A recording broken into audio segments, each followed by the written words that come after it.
The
key to any Mozart bass line is support. Every note needs to be quiet but present, heavy but light, and in the string but also off. I'm not really trying to blow anyone's minds here, but I think basically to achieve this, you should start off actually trying to play a much broader, louder stroke. And focus mostly on the shape of the note. Everyone kind of has a rounded shape to it, beginning fairly loudly and then coming away. Start to narrow this motion down more and more in terms of dynamic and also bow usage, and you'll kind of get, hopefully, what I mean.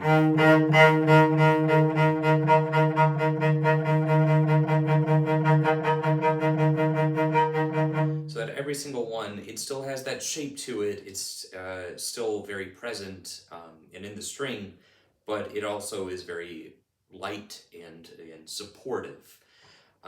Hopefully over time this becomes a lot easier for you. I recommend you also focus on the weight of your arm, but the lightness of the bow.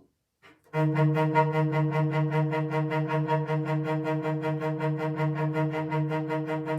if you want to analyze what I just did there, be my guest. It really is more of a feeling once you've listened to it quite a bit, I think more than anything else. The fingering I chose in the beginning is also deliberate to help achieve this sound where I'm staying up here in fourth position. Most of the time on the G and D strings, deliberately avoiding the A string to achieve this kind of lighter sound. It is not the only fingering option, but it is the one that I recommend to demonstrate this a little bit more clearly. Starting in fourth position, reaching back in a double extension for the G. And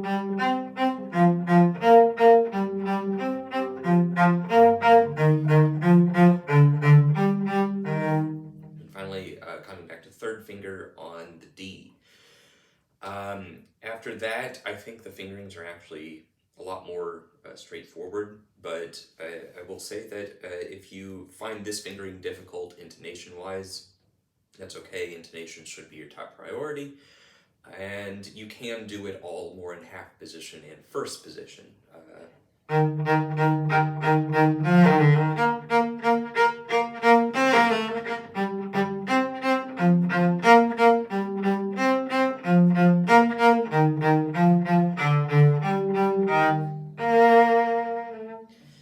They're both viable, it's just, again, a matter of preference in terms of the sound.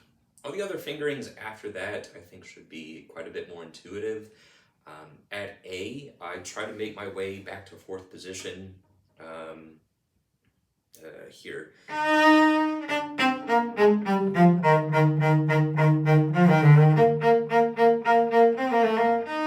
And that is mostly because of that turn right there, which would be very difficult doing it in first positions. That's why in the scale down at A, I recommend going to fourth. Every forte or sforzando in the beginning section, really of both excerpts, it should be treated as an accent only.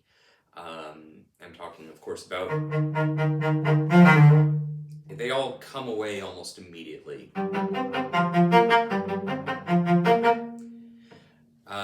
This holds true up until letter A in the first excerpt, and that is measure 154, I believe, in the second excerpt, where it holds forte actually for the rest of the respective excerpt. That being said, you still want to make the sforzandos in each of these come away almost more than back to forte. This is because in Mozart, every phrase, every note basically needs to have a taper to it. So in this case, I'm talking about.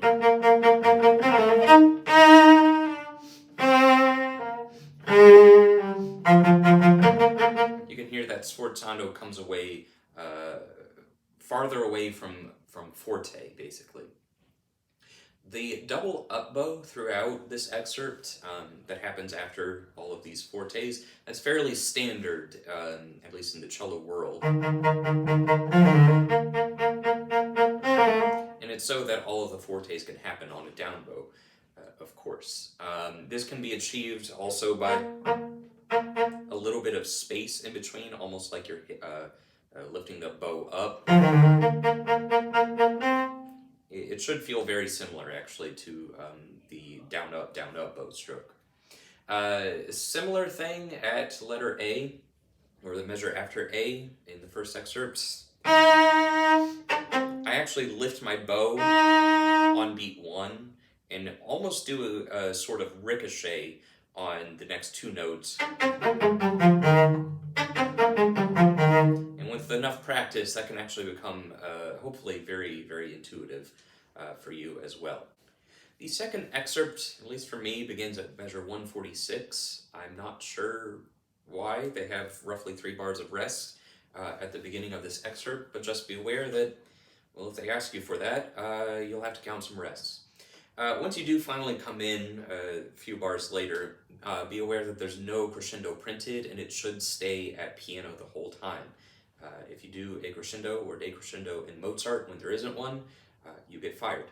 The fingering here is also fairly problematic. You can either choose to shift immediately for the 16th notes, which I believe is what I did.